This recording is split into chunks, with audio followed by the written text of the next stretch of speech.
You're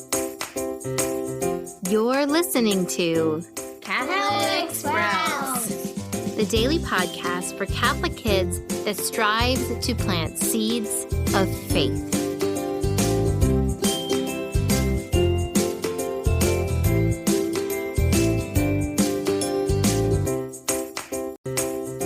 Hey there, Sprouts. Today is Wednesday, March 16th, 2022. This week on the Catholic Sprouts podcast, we are talking about the sin of pride, which in a big way is the sin that makes all other sins possible. When I think, I know better than God, I'm better than these other people, then we can disregard God's law and we can do all sorts of terrible sins that break or wound the relationship that we have with God. We talked yesterday about all the examples that Jesus offers us in the gospel of true humility, from his birth to washing feet at the Last Supper and to his death. Now, we're going to focus on one of the things that Jesus says while he is on the cross, and we're going to examine, through the help of Venerable Fulton Sheen, we're going to examine the lessons that Jesus offers us through this simple phrase as we struggle with our own sins of pride. So in Matthew's gospel, right before Jesus dies, he says, my God, why have you forsaken me? My God, why have you forsaken me? Those are hard words to hear. I think they really help us understand the true agony that Jesus was suffering. Now, a few things you need to know. This line comes from a psalm. Jesus is actually praying when he says these words. These are the first words of a longer song of lamentation, which is found in the Bible. And this is likely a prayer that Jesus knew by heart, that he would have said often. So he's praying. But these words also help us understand what it is like to live, to really totally live based, engulfed in the sin of pride. Remember, the sin of pride is believing that I don't need God, right? I don't need God. I don't need other people. I'm better than them. And so we would be living without God, to shut him out of our lives and to say, you know what, I got this. Now, we might think that, like we won't have to follow rules and maybe we would be happier. But Jesus is telling us on the cross that to live without God is agony. To live shut off from the love, the graces, the mercy of God is agony. So he's saying, don't live in agony. Come into the glory of God. Look to him as your Father, your Creator, the one that takes care of you. That is where true joy is.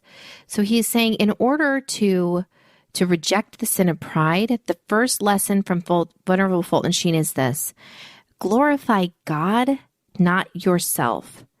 Glorify him. When something good is accomplished through your own hard work and intelligence, glorify God, not yourself. You know what? And that only makes sense because all of the talents that you possess, if you're really good at basketball or if you're really good at math or you're really the fastest runner in your class, whatever it is, you probably worked hard to develop those skills, but did you give yourself those abilities? Did you create your legs so that they could run? Did you put together your brain so that it could do math problems? No, those things were all gifts.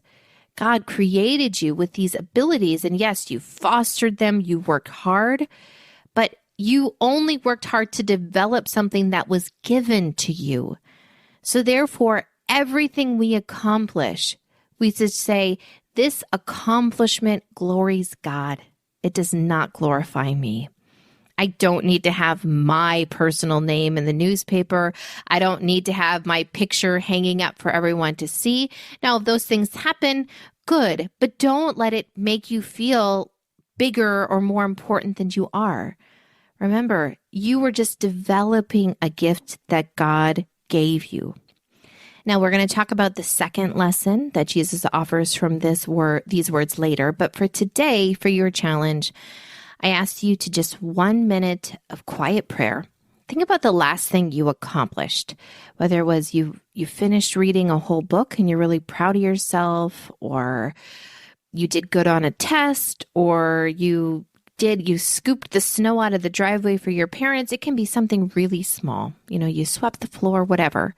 I want you to just quietly offer that thing to Jesus. Just say, Lord, I accomplished this thing. I give it to you to glorify you. That's all you have to say. And if we can get into the habit of thinking every time we accomplish something and we're like, whoo, that feels good, I did that. That's a great feeling. I hope you feel that a lot. Ooh, that feels good that I accomplished that. But then stop and think, Lord, I give this to you for your glory. Because that's being honest, right? He gave us this ability, and us using them is simply our way of glorifying him. That's it for Catholic Sprouts today.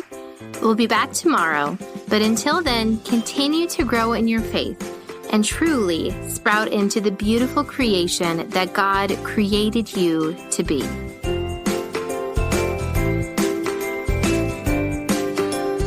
Hey friends, I hope that you are having a beautiful and fruitful Lent. I'd like to invite you to add the Stations of the Cross to your family's Lenten experience, especially during Holy Week. We offer a beautiful family-friendly Stations of the Cross book, which has been very popular. If you would like to grab a copy for your family, we would love for you to do that. Our supplies are limited and we expect to run out. So head on over to the show notes, follow the link, and grab a copy for your family.